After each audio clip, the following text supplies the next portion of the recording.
یمن میں جو کنگ ہوتے تھے ان کو تبا کہا جاتا تھا، اور جو اس زمانے کا سب سے پہلا کنگ تھا اس کو تبا اول کہتے تھے۔ تبا اول بہت بڑا بادشاہ تھا، مسلمان تو تھا نہیں، ایمان تو لایا نہیں تھا، مگر تبا اول کا پلان یہ تھا کہ اس نے ایک بہت بڑا لشکر بنایا۔ اچھا، اس لشکر میں اس نے پلان یہ کیا کہ اس کے پاس 1,13,000 پیدل چلنے والے تھے اور 1,30,000 کے قریب گھوڑا چلانے والے، گھڑ سوار، horse rider. Try to imagine کتنا بڑا اس کا جلوس تھا، کتنا بڑا لشکر تھا۔ وہ اپنے پورے لشکر کو لے کر اس نے پوری دنیا کو ٹریول کرنے کا پلان کیا۔ اچھا، وہ جس شہر میں جاتا سارے شہر کے لوگ باہر آ جاتے، ڈر بھی جاتے، روب میں بھی آ جاتے کہ اتنا بڑا جلوس لے کر ہی آیا ہے، اس کا استقبال بھی کرتے، اور ہر شہر سے وہ 10 اسکالرز، ان کے 10 علماء اپنے ساتھ لے جاتا۔ اتنا لانگ ٹرپ ہو گیا کہ اس کے پاس 4,000 علماء ہو گئے۔ اب انڈرسٹینڈ کریں کہ کتنے شہروں میں وہ گیا ہوگا، 4,000 علماء جمع ہو گئے۔ اب وہ ٹریول کرتے کرتے کرتے مکہ پاک پہنچا۔ اچھا، مکے جب وہ انٹر ہوا تو مکے کے لوگوں نے کوئی اس کو رسپیکٹ نہیں دی، کوئی اس کا استقبال نہیں کیا، اور کوئی جناب اس کا کوئی روب بھی نہیں پڑا۔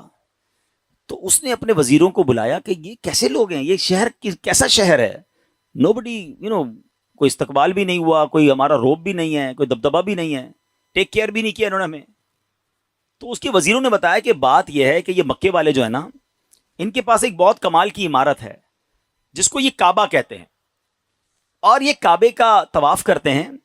کعبے میں انہوں نے بت رکھے ہوئے ہیں۔ آپ کو یاد ہوگا کہ نبی پاک کی آمد سے پہلے کعبے میں تو بت تھے، تو یہ کعبے کی رسپیکٹ کرتے ہیں، باقی کسی کو گھاس واس نہیں ڈالتے۔ تو بڑا کرو فر والا کنگ تھا، اتنا بڑا لشکر تھا، اس نے کہتا اچھا ایسی بات ہے تو میں کعبے کو ہی گرا دیتا ہوں، کعبہ ہی ڈیمولش ہو جائے گا تو یہ کس کا طواف کریں گے، پھر یہ سب میرے پاس آ جائیں گے۔ تو اس نے ابھی پلاننگ کی، صرف سوچا، رات اس کے سر میں سیویئر پین شروع ہو گیا، خطرناک قسم کا درد سر۔ اس کی آنکھوں سے، اس کے کان سے اور اس کے ناک سے پانی نکلنے لگا، اور وہ اتنا بدبودار پانی تھا کہ کوئی قریب بھی نہ بیٹھ سکے، اتنا پریشان۔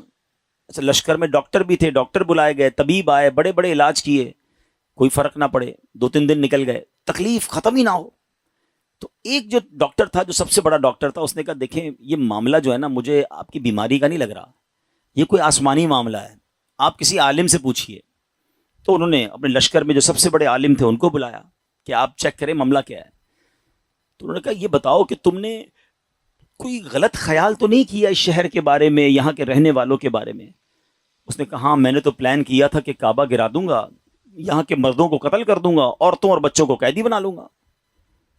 تو ان عالم دین نے کہا کہ نہیں، تم نے غلط کیا، تمہیں نہیں پتا کہ یہ کعبہ کیا ہے، اس کا مالک وہ خالق ہے، وہ مالک ہے کہ اگر اس کے بارے میں، کعبے کے بارے میں نیگیٹو سوچو گے تو برباد ہو جاؤ گے، فوراً توبہ کر لو ورنہ تم خود ہی برباد ہو جاؤ گے۔ کہا اچھا ایسی بات ہے۔ تبا نے توبہ کر لی، جیسے ہی توبہ کی تو اس کا سارا درد ختم ہو گیا، وہ فریش ہو گیا، اس کی طبیعت ٹھیک ہو گئی۔ تو اب اس نے دین ابراہیمی اختیار کر لیا، اللہ پر ایمان لایا، اور اس زمانے میں حضرت ابراہیم کا دین چل رہا تھا، ابھی نبی پاک تو آئے نہیں تھے، اس نے دین ابراہیمی ایکسیپٹ کیا اور اس نے اللہ پر ایمان لے آیا۔ اچھا، اب وہاں سے پھر لشکر آگے چلا، اور چلتے چلتے چلتے ایک ایسی بستی میں پہنچا جہاں کھجور کے درخت تھے، بڑی خوشگوار وادی تھی، اور وہاں انہوں نے پڑاؤ ڈالا۔ اچھا، اس لشکر میں جو علماء تھے انہوں نے اپنی کتابیں نکالی، ان کے پاس آسمانی کتابیں تھیں، وہ پڑھتے گئے اور کہنے لگے یہ تو وہی جگہ ہے جہاں ہماری کتابیں بتاتی ہیں جہاں اللہ کے آخری نبی ہجرت کر کے آئیں گے۔ یعنی اس کا مطلب وہ ڈھونڈتے ڈھونڈتے آج کے مدینے میں پہنچ گئے تھے، جس کو آج ہم مدینہ کہتے ہیں نا، یہ وہاں پہنچ گئے تھے۔ تو 400 علماء نے کہا کہ بھائی ہم تو یہ جگہ چھوڑ کے نہیں جائیں گے، پتہ نہیں کب نبی پاک آ جائیں، اب ہم نے یہیں ٹھہرنا ہے، اگر تبا رہنے دے گا تو ٹھیک ہے، بے شک ہماری بوٹی بوٹی کر دے، ہم نے یہ شہر چھوڑ کے نہیں جانا۔ اطلاع تبا کو بھی مل گئی، تبا نے بلایا علماء کو کہ کیا مسئلہ ہے؟ تو کہا دیکھیں حضرت، ہم نے اپنی کتابوں میں پڑھا ہے، ہمارا حساب کتاب بتاتا ہے کہ اللہ کے آخری نبی اسی بستی میں آئیں گے، ہم اس بستی کو چھوڑ کے نہیں جائیں گے، ہم ان کے خادم بن کر رہیں گے، ان کے امتی بنیں گے، ان پر ایمان لائیں گے۔ اچھا، تبا بھی 2-4 دن پہلے ہی یا کچھ دنوں پہلے ہی مکے کی تعظیم سمجھ چکا تھا، اللہ پر ایمان لا چکا تھا، تو اس نے کہا اچھا ایسی بات ہے تو میں بھی رک جاتا ہوں۔ اس نے کیا کیا، 400 علماء کے لیے 400 گھر بنائے، ان 400 علماء کی شادیاں کروائیں، ان کو خوب مال و دولت بھی دیا۔ 1 سال تبا خود بھی وہیں رہا، 1 سال کے بعد دیکھا کہ نبی پاک تو نہیں آئے، تو ابو طبا نے ایک کمال کا خط لکھا. سنیے گا پیارے اسلامی بھائیوں, یہ دنیا کا انوکھا خط ہے کہ اس کے لیے لکھا جا رہا ہے جو بھی دنیا میں آئے نہیں ہیں. اور کس عشق والی زبان میں طبا بادشاہ نے وہ خط لکھا. اس نے لکھا کہ اس اللہ کے نام سے شروع جو عالمین کا رب ہے.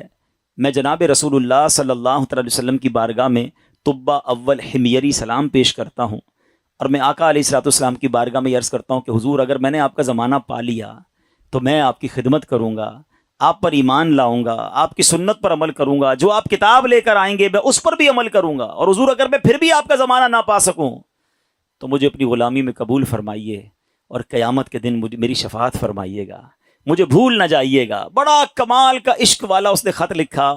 اس خط کو اس نے سیل کیا گولڈن اسٹیمپ لگا کے. اچھا, ایک اور مکان بنایا اس نے, اور جو اس وقت کے سب سے بڑے عالم تھے ان کو وہ لیٹر بھی دیا, اور کہا جب آپ نبی پاک سے اگر آپ کی ملاقات ہو جائے نا تو میرا خط انہیں دیجیے گا, یہ مکان بھی انہیں گفٹ کر دیجیے گا, اور اگر نہ ہو تو آپ اپنے بچے کو کہیے گا, آپ کا انتقال ہونے لگے تو اس کو یہ لیٹر دیجیے گا, اس کو کہیے گا وہ اپنی اولاد کو دے, تاکہ کسی طرح یہ خط جناب آخری نبی صلی اللہ تعالی علیہ وسلم تک پہنچ جائے. یہ کیسا عشق ہے. اب ذرا سنیے گا. طبا اول حمیری کا بعد میں وہ مدینے سے آگے گیا اور جا کے اس کا انتقال ہو گیا. آفٹر 1000 years, 1000 سال بعد 12 ربیع الاول والے دن مکہ مکرمہ میں نبی پاک کی ولادت ہوتی ہے, آقا کی تشریف آوری ہوتی ہے. نبی پاک 53 سال مکے میں گزارتے ہیں, اور اس دوران حضرت مصعب بن عمیر صحابی رسول ہیں, ان کو پیارے آقا مدینے بھیجتے ہیں کہ وہاں جا کے اسلام کی دعوت دو. مدینے میں تو فوراً اسلام پھیلنا شروع ہو گیا. علماء کہتے ہیں جو اتنی تیزی سے اسلام مدینے میں پھیلا نا, اس کی بڑی وجہ یہ تھی جو یہ انصار صحابہ تھے نا. مدینے والوں کو کیا کہتے ہیں؟ انصار. مکے والوں کو کیا کہتے ہیں؟ مہاجرین. تو جو انصار تھے نا, یہ سارے انہی 400 علماء کی اولاد میں سے تھے. They were waiting from last 1000 years for رسول پاک علیہ الصلوۃ والسلام. یہ تو 1000 سال سے انتظار کر رہے تھے. جیسے ہی حضرت مصعب بن عمیر پہنچے, دیگر مبلغین پہنچے, اللہ کے رسول کی باتیں بتائیں, اسلام کی باتیں بتائیں, دھڑا دھڑ لوگ اسلام قبول کرنے لگ گئے. اچھا, اب قبیلے کے لوگ بیٹھے کہ آخری نبی تو آ گئے ہیں مکے میں, ہمارے پاس ایک لیٹر ہے, اب وہ پہنچانا ہے انہیں.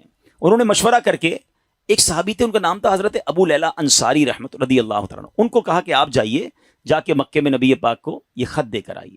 ان صحابی نے ٹریول کیا. جب وہ ٹریول کر کے جانے لگے تو ان کو کسی نے بتایا کہ نبی پاک مکے سے پہلے ایک وادی میں بیٹھے ہیں, صحابہ کرام کے ساتھ جلوہ فرما ہے. اچھا, انہوں نے نبی پاک کو نہیں دیکھا, نبی پاک نے انہیں نہیں دیکھا. سوشل میڈیا کا زمانہ تو تھا نہیں نا کہ کسی طریقے سے دیکھ لیتے.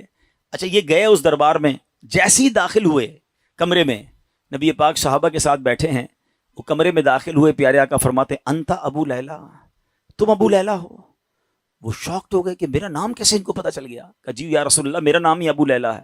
فرمایا تمہارے پاس میری ایک امانت ہوگی, مجھے وہ خط دے دو. ایک بار اور حیران ہو گئے کہ رسول اللہ صلی اللہ علیہ وسلم کو میں نے بتایا نہیں, پہلے ہی ان کو پتا ہے. نبی پاک نے وہ خط لیا, سیدنا ابو بکر صدیق کو وہ خط دیا اور کہا ہے ابو بکر پڑھو. اب بھرے دربار میں وہ عشق والا خط پڑھا گیا. طبا اول حمیری کا وہ عشق کی جو لیٹر تھا وہ پڑھ کر سنایا گیا کہ حضور میں آپ کا امتی, میں آپ کا غلام, مجھے قیامت کے دن بھولیے گا نہیں.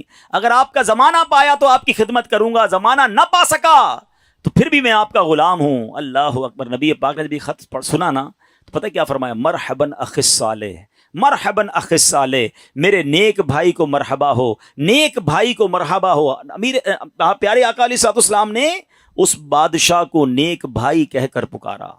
اچھا, اب ابو لیلہ انصاری تو حیران پریشان, نبی پاک پر کلمہ پڑھا, مسلمان ہوئے کہ ان کو مجھ سے پہلے پتا ہے کہ یہ میرے دل میں کیا ہے اور میں کیا لے کر آیا ہوں. واپس گئے, اپنے شہر والوں کو بتایا کہ بھائی میں تو ان سے مل کر آیا ہوں جو تو غیب کی خبریں دیتے ہیں. اچھا, بہرحال اب نبی پاک نے مکے سے مدینے سفر اختیار کیا. اچھا, مدینے والوں کو انتظار تو بڑا تھا کہ پیارے آقا مدینے آئیں گے. اچھا, نارملی 7 days کا ٹریول ہوتا تھا. اگر مکے سے کوئی اونٹوں پر یا گھوڑوں پر نکلتا تھا نا, it's take almost 7 days to travel. اب آج کل تو ہم 4 گھنٹے میں پہنچ جاتے ہیں, بڑے اچھے روڈ بن گئے ہیں. اب نبی پاک جب روانہ ہوئے تو وہ نیوز مل گئی مدینے والوں کو, لیکن آپ کو پتا ہے کہ وہ ہجرت کا سفر اب نارمل سفر تھا, نارمل سفر نہیں تھا. بڑے پرابلمز تھے, بڑے ہرڈلز تھے. 3 دن 3 راتیں تو نبی پاک کو غار ثور میں رہنا پڑا. راستے میں مکے کے لوگ انٹرسیپٹ کرنے پہنچے ہوئے تھے. تو اب مدینے والے سمجھ رہے تھے کہ 7ویں دن نبی پاک آ جائیں گے. وہ ڈیلی مدینے کے گیٹ پہ جا کے کھڑے ہو جاتے کہ نبی پاک آ جائیں گے. صبح جاتے, ویٹ کرتے, دوپہر ہوتی تو واپس آ جاتے. اگلے دن پھر صبح جا کے کھڑے ہو جاتے. روز استقبال کی تیاریاں ہیں. اچھا آپ کو معلوم ہے نبی پاک علیہ الصلوۃ والسلام کس دن مدینے میں داخل ہوئے؟ کافی دن لگے، مگر سرور کائنات صلی اللہ تعالیٰ علیہ وسلم جس دن مدینہ منورہ میں صحابہ کے جھرمٹ میں داخل ہوئے نا، وہ دن 12 ربیع الاول کا دن تھا۔ ہاں وہ دن بھی برتھ ڈے آف رسول پاک علیہ الصلوۃ والسلام تھا۔ سبحان اللہ، اللہ کی شان دیکھیں کہ ربیع الاول کا 12 ربیع الاول کا جو جلوس ہے، کچھ لوگوں کو کنفیوژن ہوتی ہے۔ اللہ اکبر، میرے آقا جو مدینے میں داخل ہوئے تو صحابہ بھی ہیں اور خود پیارے آقا بھی ہیں، بلکہ ایک صحابی کہتے ہیں حضور بغیر پرچم کے کیسے داخل ہوں گے؟ آپ جا رہے ہیں تو شان و شوکت کے ساتھ داخل ہونا ہے۔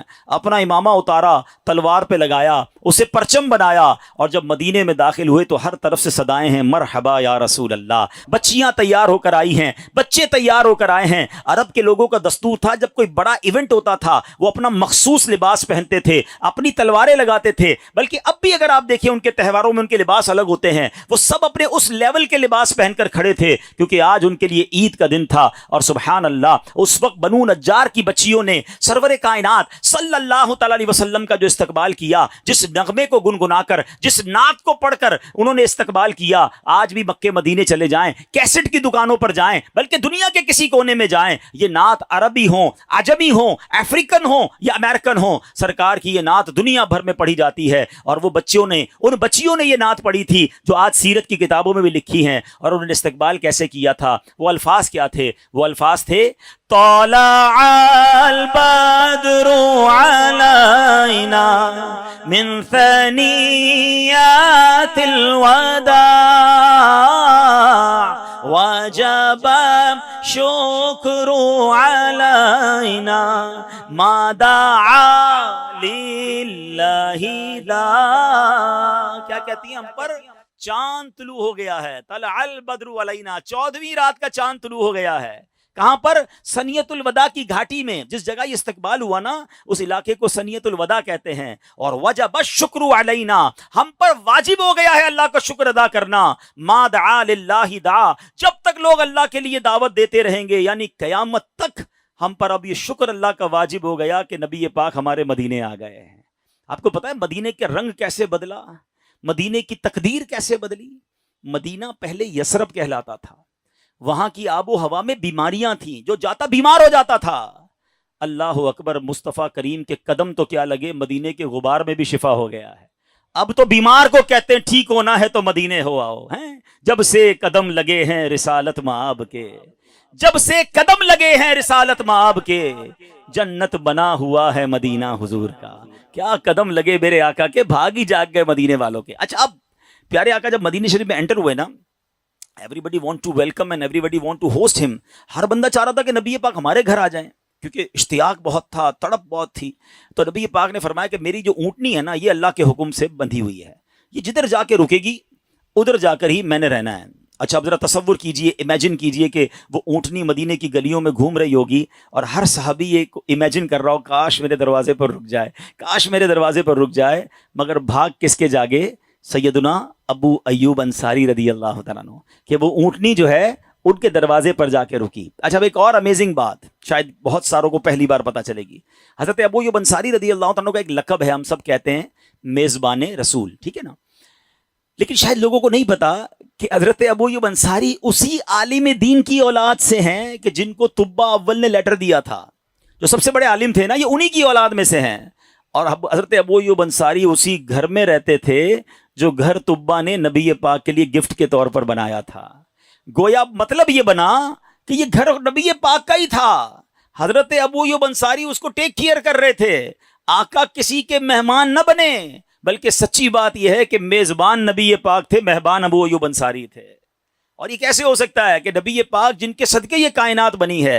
امام عشق و محبت اعلیٰ حضرت بڑا کمال کا شعر لکھتے ہیں، آپ فرماتے حضور یہ کائنات جب آپ کے لیے بنی ہے، آپ کی وجہ سے بنی ہے، تو پھر سارا زمانہ تو اس میں مہمان ہوا نا، اصل میزبان تو آپ ہیں۔ آقا اس امت کے لیے بہت روئے ہیں، اور آج میں امتیوں کے لیے، آج میں غلاموں کے لیے کچھ ایسی بات لے کر آیا ہوں کہ جس نبی کے اتنے احسان ہیں ان کے ہم پر کتنے حقوق ہیں۔ اللہ کے حبیب علیہ الصلوۃ والسلام کتنے مہربان ہیں۔ قرآن میں رب فرماتا ہے لقد جاءکم رسول من انفسکم عزیز علیہ ما عنتم حریص علیکم بالمؤمنین رؤوف الرحیم۔ بے شک تمہارے پاس تشریف لائے تم میں سے وہ رسول جن پر تمہارا مشقت میں پڑنا گراں ہے، تمہاری بھلائی کے نہایت چاہنے والے، مسلمانوں پر نہایت ہی رحم فرمانے والے۔ مگر قرآن کہتا ہے کہ اللہ کے حبیب وہ ہیں کہ مومنین کا تکلیف میں پڑھنا گراں گزرتا ہے ان پر، وہ تکلیف محسوس کرتے ہیں۔ اتنی محبت کرنے والے آقا، اب بتاؤ پھر ہمیں کتنی محبت کرنی چاہیے، ہمیں کتنی ریسپیکٹ کرنی چاہیے، ہمیں کتنا فالو کرنا چاہیے۔ آج لوگ کہتے ہیں جناب ہمارے پاکستانی ہونے کی وجہ سے ہمارے ملک میں حقوق ہیں، عورتوں کے حقوق کی بات ہوتی ہے، مزدوروں کے حقوق کی بات ہوتی ہے، ہر بندہ اپنے رائٹ پر گفتگو کرتا ہے۔ مگر اے مسلمانوں، کیا تمہیں یہ معلوم ہے کہ نبی پاک کا امتی ہونے کی حیثیت سے کچھ حقوق ایسے ہیں جو مسلمانوں پر، غلاموں پر واجب ہیں، فرض ہیں؟ اور یہ بات قاضی عیاض نے شفا شریف میں لکھی کہ نبی پاک علیہ الصلوۃ والسلام کے امت پر حقوق کتنے ہیں۔ آپ نے شفا شریف میں 8 حقوق تحریر فرمائے، رائٹس آف رسول اللہ صلی اللہ تعالی علیہ وسلم اپون ہز امہ۔ نبی پاک کے اپنی امت پر حقوق کتنے ہیں؟ کبھی غور کیا کہ ہمیں پتہ بھی ہے کہ نہیں آقا کہ مجھ پر حقوق کتنے ہیں؟ میں نے اس کو ادا کرنے کی کوشش کرنی ہے، آج غور سے سننے ہیں۔ قاضی عیاض نے شفا شریف میں 8 حقوق تحریر فرمائے۔ نمبر 1، آپ فرماتے ہیں ایمان بالرسول۔ پہلے میں 8 گنوا دیتا ہوں، پھر سب کے بارے میں تھوڑی تھوڑی بات کرتے ہیں۔ ایمان بالرسول۔ نمبر 2، اتباع رسول۔ نمبر 3، اطاعت رسول۔ نمبر 4، محبت رسول۔ نمبر 5، تعظیم رسول۔ نمبر 6، مدح رسول۔ نمبر 7، درود شریف۔ اور نمبر 8، قبر انور کی زیارت۔ یہ 8 حقوق ہیں نبی پاک کے جو ہر امتی پر لازم ہے، وہ حتی المقدور کوشش کرے ان حقوق کو پورا کرنے کی۔ پہلا حق ایمان بالرسول، یعنی نبی پاک پر ایمان لانا، آپ کو آخری نبی جاننا، آپ کی رسالت کا اقرار دل سے کرنا۔ ہم اللہ کا شکر ادا کرتے ہیں کہ ہم نے پہلا حق ادا کیا ہوا ہے، مومن ہیں۔ اللہ تعالی ہمیں مرتے دم تک ایمان سلامت رکھنے کی توفیق عطا فرما۔ ہاں، یہ بڑی نعمت ہے، یاد رکھو۔ آپ کی گاڑی باہر ٹھیک کھڑی ہے کہ نہیں، اس کا خیال تو شاید بار بار آ رہا ہوگا۔ ذرا مہنگا موبائل ہو نا تو بندہ ہر تھوڑی دیر بعد ہاتھ لگاتا ہے، ہاں یار جیب میں ہے، گیا نہیں ہے، کیوں مہنگا ہے نا۔ تمہیں قیمتی چیز کی اتنی فکر ہے، کتنی بار دن میں سوچتے ہو ایمان کی؟ ایمان سے بڑھ کر کچھ نہیں ہے، یاد رکھیے۔ کسی کے پاس اربوں روپے ہیں، دنیا بھر کی نعمت ہے، ایمان نہیں تو کچھ بھی نہیں، ہمیشہ ہمیشہ اس نے جہنم میں رہنا ہے۔ ہم فیہا خالدون۔ جو ایمان کے بغیر دنیا سے جائے، کوئی چانس نہیں ہے مغفرت کا۔ ایمان ہوگا تو مغفرت کی صورت بننی ہے۔ تو سب سے قیمتی شے ایمان ہے، مگر انفارچونیٹلی، بدقسمتی سے ہماری بہت بڑی تعداد کو تو فکر ہی نہیں ہے ایمان کی، کہ ایمان بھی کوئی چیز ہے سنبھالنے والی، اس کی بھی کوئی فکر کرنی ہے، اس کے لیے بھی کوئی تیاری کرنی ہے، اس کے لیے بھی کوئی دعا کرنی ہے۔ آپ بچے سلامت رہیں، کاروبار سلامت رہے ہیں، مال سلامت رہے، فیکٹری چلتی رہے، دکان ٹھیک رہے ہیں، سب کے لیے دعا کرواتے ہو۔ کبھی ایمان سلامت رہے اس کے لیے غور کیا؟ دعا کروائی خود کی؟ حالانکہ اللہ کے حبیب کی دعا سن لو۔ میرے آقا تو وہ ہیں جن کے صدقے ہم مسلمان بنے نا۔ تیرے صدقے میں آقا سارے جہاں کو دین ملا، پڑھتے ہو نا، سارے جہان کو دین نبی پاک کے صدقے ملا۔ مگر آقا کی دعا کیا ہے؟ یا مقلب القلوب ثبت قلبی علی دینک، اے دلوں کو پھیرنے والے، میرے دل کو اپنے دین پر ثابت قدمی عطا فرما۔ اللہ کے حبیب دعا کر رہے ہیں، کیوں؟ تاکہ ہماری تربیت ہو، ہم بھی ایمان کی اہمیت کو سمجھیں۔ ایمان بہت زبردست نعمت ہے، لیکن لاپرواہی، جرت، بے باکی سے، غلط گفتگو کرنے سے ایمان جا سکتا ہے۔ آج ہمارے خلاف سازش کیا کی گئی ہے؟ فلموں کے گانوں کے اندر، لطیفوں چٹکلوں کے اندر، کامیڈینز نے ہماری کتابوں میں کفریہ کلمات داخل کر دیے گئے کہ کسی طرح ان کا ایمان چھن جائے۔ اب جس کو دیکھو بیٹھا ہے، کبھی اللہ کی بارگاہ میں، کبھی فرشتوں کا مذاق اڑا رہا ہے، کبھی معاذ اللہ رسولوں کا مذاق، دوست بیٹھے ہیں ایک دوسرے کو چٹکلے سنا رہے ہیں، جہنم جنت کے مذاق لطیفے بنائے ہوئے ہیں۔ عجیب عجیب سے فلموں کے شعر ہیں جس میں پوجا کا تذکرہ ہے، سجدے کا تذکرہ ہے، اللہ کو کہیں ظالم کہا جا رہا ہے۔ معاذ اللہ، تمہارا ایمان یوں چھیننے کی پلاننگ ہے اور تمہیں پتہ ہی نہیں ہے۔ اعلیٰ حضرت امام اہل سنت نے آج سے 100 سال 125 سال پہلے لکھا تھا، اور اب تو ایسا لگتا ہے کہ یہ بات بالکل ہمارے سامنے ظاہر ہے کہ سونا جنگل، رات اندھیری، چھائی بدلی کالی ہے، سونے والوں جاگتے رہیو، چوروں کی رکھوالی ہے۔ کمال کا شعر لکھتے ہیں اعلیٰ حضرت کہ ایسے شاطر لوگ ہیں، ایسی پلاننگ کی کہ پتہ بھی نہ چلے اور ایمان چلا جائے۔ آپ فرماتے ہیں آنکھ سے کاجل صاف چرا لیں، یہاں وہ چور بلا کے ہیں۔ آنکھ سے کاجل کیسے چرا لیں؟ ہاں، آنکھ سے کاجل صاف چرا لیں، یہاں وہ چور بلا کے ہیں۔ تیری گٹھڑی تاکی ہے اور تو نے نیند نکالی ہے۔ تجھے احساس ہی نہیں ہے کہ تیرا ایمان چھیننے آیا ہے۔ لوگ کہتے ہیں یار سب کی سننی چاہیے، ذرا سوچئے نا، مجھے بتائیے کبھی کسی نے علاج کے لیے کسی لوہار کے پاس گیا ہے کہ جناب لوہا بڑا اچھا بیچتے ہیں، ذرا بخار بھی چیک کر لیں؟ نہیں بھائی، ڈاکٹر کے پاس جاؤں گا، لوہار کے پاس کیوں جاؤں گا؟ بلڈنگ بنانی ہے کبھی ڈاکٹر کے پاس چلے جاؤ نا، ڈاکٹر صاحب آپ کی عمارت بہت اچھی ہے، آپ میری بھی عمارت بنا دیں۔ ڈاکٹر کہے گا میں نے بھی کسی بلڈر سے بنائی ہے، آپ بھی کسی بلڈر سے بنوائیے، نقشہ بنوائیے۔ عجیب معاملہ ہے ہمارے معاشرے میں، جتنا اسلام مظلوم ہے نا، دنیا کی ہر چیز ہم ایکسپرٹ سے معلوم کرتے ہیں۔ گاڑی لینی ہے تو کار کے شو روم پہ جاتے، کریانے کی دکان پہ نہیں۔ لیکن دین جس کی مرضی وہ سکھائے، جس کی مرضی قرآن کی تفسیر بیان کرے، جس کی مرضی وہ ہمیں جناب بتائے کہ دین میں کیا صحیح ہے کیا غلط ہے، وہاں نہیں دیکھتے کہ اس کے خود دین کتنا پڑا ہے۔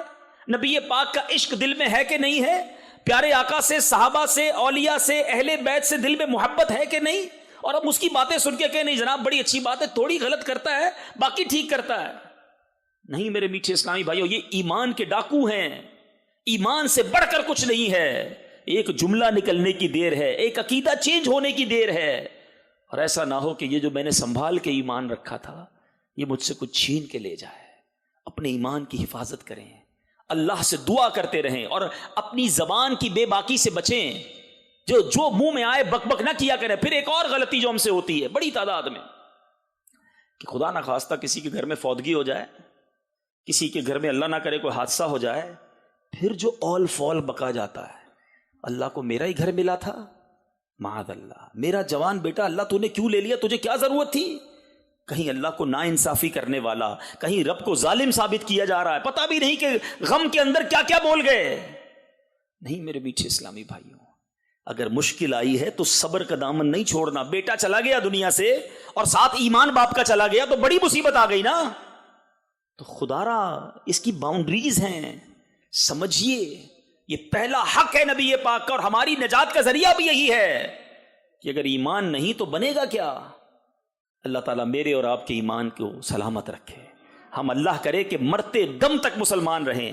حدیث پاک ہے انما الاعمال بالخواتیم، اعمال کا دار و بدار خاتموں پر ہے۔ اگر خاتمہ ہی ٹھیک نہیں ہے، کئی حج کر لیے، کئی عمرے کیے، کئی صدقے دیے، کئی خیراتیں دیں، اور قبر میں گئے تو بے ایمان گئے، ایمان ہی چھن گیا تو کس کام کا؟ اور یہ بات شاید ابھی بھی نہ سمجھ آئے کہ یار یہ ایمان بھی جا سکتا ہے، میں بابا مسلمان، خاندانی مسلمان، میرا ایمان کیسے چلا جا سکتا ہے؟ یہ بہت بڑی بے وقوفی ہے۔ the most precious thing، سب سے قیمتی چیز جو آپ کے پاس ہے وہ آپ کا ایمان ہے، حفاظت کیجئے، بے باکی سے ڈریے، بار بار دعا مانگتے رہیں، کلمہ پڑھتے رہیں، اپنی زبان کو کلمے کا عادی بھی بناؤ۔ پورے مہینے گزر جاتے ہیں زبان پہ کلمہ نہیں آتا۔ ایک بزرگ کا میں جملہ بھولتا نہیں، کمال کی بات انہوں نے کی، فرمایا روز اپنی زبان کو کلمے کا عادی بناؤ، کیونکہ ایک دن آئے گا زبان بھاری ہو جائے گی، جب سکرات کا عالم آئے گا نا لفظ پورے ادا نہیں ہوں گے، جس کی زبان عادی ہوگی وہ مرتے وقت بھی کلمہ پڑ جائے گا۔ ہماری زبانیں تو گالیاں نکالتی ہیں، ابے تبے، تو تڑاک، تیری یہ تیری وہ، عجیب عجیب منہ سے گندی باتیں کرنے والے۔ میں ایک آپ کو پریکٹیکل بتاتا ہوں، کبھی آپ گاڑی میں جا رہے ہیں، موٹر سائیکل پہ جا رہے ہیں، وہ بندہ جس کی زبان پر گالیاں ہیں، گندی باتیں ہیں، اس کی موٹر سائیکل اچانک کہیں بریک لگے، ایکسیڈنٹ ہوتے ہوتے بچ جائے، گاڑی رکے، اس کی زبان سے آپ دیکھیں گے فوراً گالی نکلے گی، ابے تیری ایسی وہ عجیب عجیب باتیں۔ اور سبحان اللہ جس کی زبان پر درود ہو، جس کی زبان پر کلمہ ہو، جس کی زبان پر نبی پاک کا ذکر ہو. آپ دیکھ لیجئے گا، میں آپ میں سے بھی کئی ایسے ہوں گے کہ جیسے ہی گاڑی اچانک بریک لگاتی ہے تو فوراً یا اللہ زبان سے نکلتا ہے، یا رسول اللہ زبان سے نکلتا ہے، یا غوث پاک زبان سے نکلتا ہے. کیوں نکلا؟ کیونکہ جب دھکا لگتا ہے نا، جو اندر ہوتا ہے وہ باہر آ جاتا ہے. اب آپ کی مرضی اندر کیا بھرنا ہے. کہیں ایسا نہ ہو کہ مرتے وقت بھی زبان پر گالیاں آ جائیں، مرتے وقت بھی اللہ کی نافرمانی والی باتیں. ایسا ہوا ہے کہ جب بندہ ایکسیڈنٹ ہوا منہ سے گالیاں نکال رہا تھا کیونکہ وہ ہوش نہیں تھا. اب وہی نکل رہا ہے جو اندر جمع کیا ہوا ہے. اچھا بھر لو آقا کا ذکر، نبی کی محبت. ہم کیسے زندگی میں زبان سے بری باتیں کریں بھائی؟ آقا کے غلام ہیں جن کی زبان سے پھول جھڑا کرتے تھے، ہیں وہ دہن جس کی ہر بات وحی خدا، چشمہ علم و حکمت پہ لاکھوں سلام، وہ زبان جس کو سب کن کی کنجی کہیں، اس کی نافذ حکومت پہ لاکھوں سلام. ایسے نبی کے غلام ہو کر زبان اول فول بکے، یہ گندی باتیں ہی ایمان کی بربادی کا سبب بنتی ہیں. نہ نکالو اپنی زبان سے گندی بات. بہرحال پہلا حق کیا تھا؟ ایمان بالرسول. دوسرا حق سبحان اللہ اتباع سنت رسول. یہ نبی پاک کا حق ہے کہ ہم ان کی سنت پر عمل کریں، ان کی سنت کو فالو کریں. اور قرآن میں رب فرماتا ہے، ہم میں سے سبھی چاہتے ہیں نا اللہ سے محبت کریں، اللہ ہم سے محبت کرے، اللہ کے پسندیدہ بن جائیں. تو چلو قرآن سے پوچھتے ہیں اللہ سے محبت، اللہ سے نزدیکی، اللہ کا قرب کیسے ملے گا؟ رب کا کلام فرما رہا ہے کل ان کنتم تحبون اللہ. فرمایا اے رسول فرما دیجئے اگر تم لوگ اللہ سے محبت کرتے ہو. اللہ سے محبت کی بات کرنی ہے نا، چلو اللہ کے کلام سے ہی سیکھتے ہیں. کل ان کنتم تحبون اللہ، اے رسول لوگوں سے کہہ دیجئے اگر تم اللہ سے محبت کرتے ہو فاتبعونی. آقا فرماتے ہیں تو میری اتباع کرو. محبت اللہ سے کرنی ہے اور اتباع رسول کی کرنی ہے. آگے اس کا رزلٹ کیا ملے گا؟ قرآن کہتا ہے یحببکم اللہ ویغفر لکم ذنوبکم واللہ غفور الرحیم. قرآن کہتا ہے جب نبی کی اطاعت کرو گے تو ملنا کیا ہے؟ اللہ تم کو اپنا محبوب بنا لے گا. ایک یہ ہے کہ میں اللہ سے محبت کروں، تو کرتے ہی ہیں سارے. اللہ محبوب کیسے بنائے گا؟ اللہ محبوب جب بنائے گا جب نبی کی اطاعت کرو گے. میں آج قرآن کی اور حدیث کی بات کرنے آیا ہوں. قرآن میں رب فرماتا ہے اگر اللہ سے محبت کرتے ہو تو محبوب کی اطاعت کرو. اطاعت کرو گے، اتباع کرو گے، فالو کرو گے. تو یہ نہیں فرمایا کہ ٹھیک ہے تمہاری محبت پوری ہو گئی، تم محبت کرنا چاہتے تھے نا، اوکے محبت کرنی پوری نہیں. اللہ تمہیں اپنا محبوب بنائے گا. اور پھر کیا فرمایا تمہارے گناہوں کو بخش دے گا. اور اللہ بہت زیادہ بخشنے والا اور رحم فرمانے والا ہے. مگر آج ہم سنت رسول سے کتنا دور ہیں. یہ آیات صحابہ نے بھی سنی تھی. صحابہ کرام نے سنت پر کیسے عمل کیا. صحابہ کرام نے تو ان سنتوں پر بھی عمل کیا جس کا حکم بھی نہیں دیا. اللہ اکبر. حضرت صدیق اکبر عاشق اکبر ہے نا، ساری زندگی نبی کی سنت کے مطابق گزاری. آخری وقت آ گیا، اپنی بیٹی بی بی عائشہ صدیقہ رضی اللہ تعالیٰ عنہ سے کہتے ہیں، فرماتے ہیں کہ بیٹا یہ بتاؤ کہ نبی پاک کی وفات کس دن ہوئی تھی اور آقا کے کفن میں کتنے کپڑے تھے. صدیق اکبر کی یہ بھی تمنا تھی کہ کاش جو دن نبی پاک نے دنیا سے پردہ فرمایا میرا انتقال بھی اسی دن ہو جائے.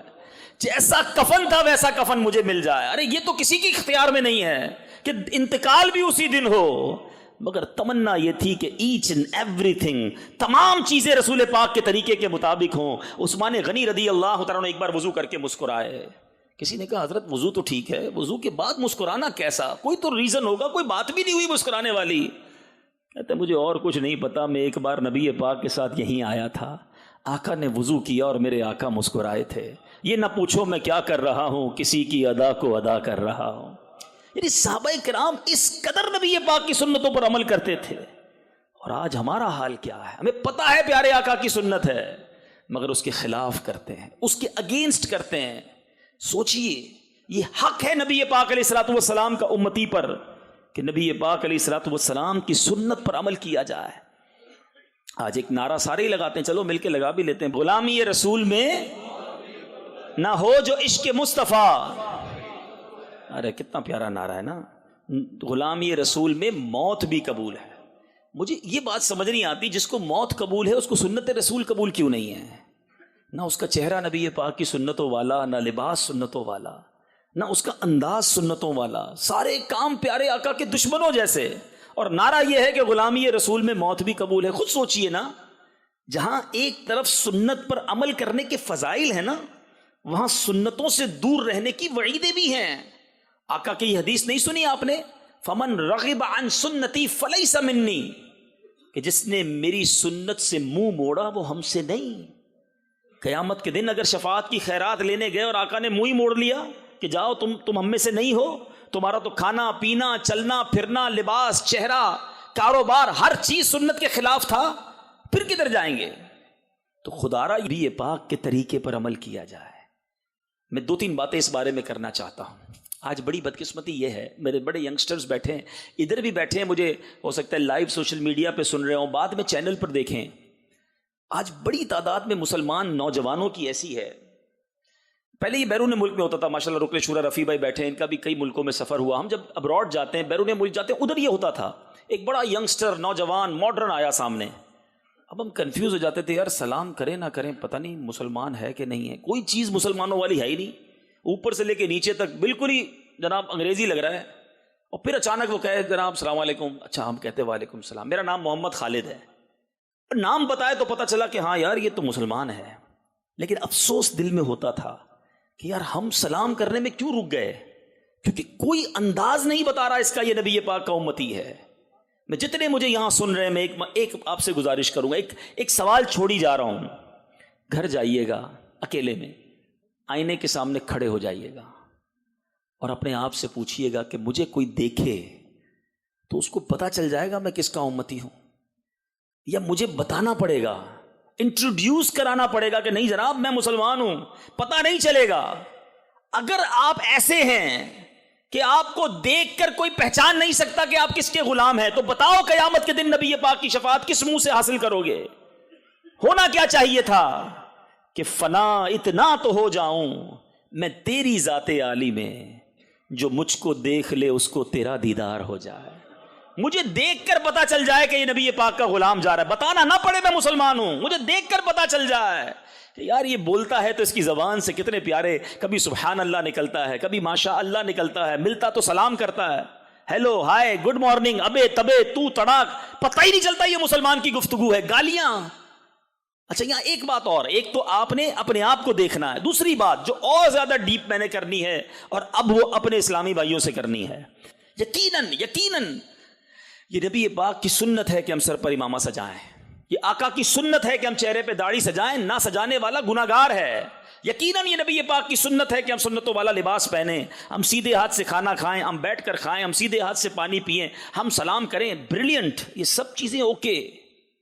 مگر یہی سنتیں صرف نہیں ہیں، یہ بھی یاد رکھیں، سچ بولنا بھی میرے آقا کی سنت ہے، کسی کو دھوکہ نہ دینا بھی میرے آقا کی سنت ہے، کاروبار صحیح طریقے سے کرنا بھی میرے آقا کی سنت ہے، اپنے ماں باپ کا ادب کرنا نبی پاک کی تعلیمات ہے، اپنی فیملی، اپنی بیوی، اپنے بچوں کے ساتھ نرمی کا برتاؤ کرنا نبی پاک کی سنت ہے، پڑوسیوں کے ساتھ اچھا برتاؤ کرنا میرے آقا کی سنت ہے، اپنے ملازمین کی خیر خواہی کرنا، عاجزی اور انکساری اختیار کرنا نبی پاک کی سنت ہے.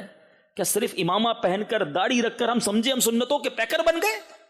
یاد رکھیے گا وہ شخص جو داڑھی رکھ کر جھوٹ بولتا ہے وہ لوگوں کو دین سے دور کرتا ہے کہ دیکھو یار داڑھی والا ہو کر جھوٹ بول رہا ہے، امامہ سر پہ سجایا ہے، کاروبار میں دیکھو غلط بیانی کرتا ہے، وقت پر پیسے نہیں دیتا، گھر والے الگ پریشان، پڑوسی الگ پریشان. خدا را یاد رکھو میرے آقا کی اور بھی سنتیں ہیں، ضرور سراپا سنتوں والا ہو، مگر آؤ میں بھی نیت کروں اور آپ بھی نیت کریں کہ اب سے ہمارا کردار بھی سنتوں والا ہوگا، ہمارا کاروبار بھی سنتوں والا ہوگا. خالی سراپا سنتوں والا، اس کی وجہ سے لوگ دین سے دور ہو رہے ہیں کہ جناب یہ دیکھو نیک نظر آنے والا آدمی کاروبار کیسا کر رہا ہے، اس کے اخلاق کیسے ہیں، اس کو کوئی بات بری لگے تو جھاڑتا کیسے ہے. نبی یہ پاک کا یہ انداز نہیں ہے. میں اپنوں سے بات کر رہا ہوں، اس بار اندر کی صفائی کرنی ہے. آج ہم نے حق پڑھا ہے کہ نبی پاک کا یہ حق ہے ہم سب پر کہ ہم آقا کی سنتوں پر عمل کریں، مگر ساری سنتوں پر عمل کریں. صرف سیدھے ہاتھ سے کھا لینا سنت ضرور ہے، مگر سود کا کھانا تو حرام ہے نا. کسی سے چھین کر کھایا اور سیدھے ہاتھ سے کھا لیا، سنت کے مطابق بیٹھ کر کسی کا مال دبا کر کھا لیا، اس کی اجازت نہیں. خدا را سمجھیے اس بات کو، حقوق العباد یہ بڑا اہم معاملہ ہے. جب تک بندہ راضی نہیں ہے اللہ بھی راضی نہیں ہوگا.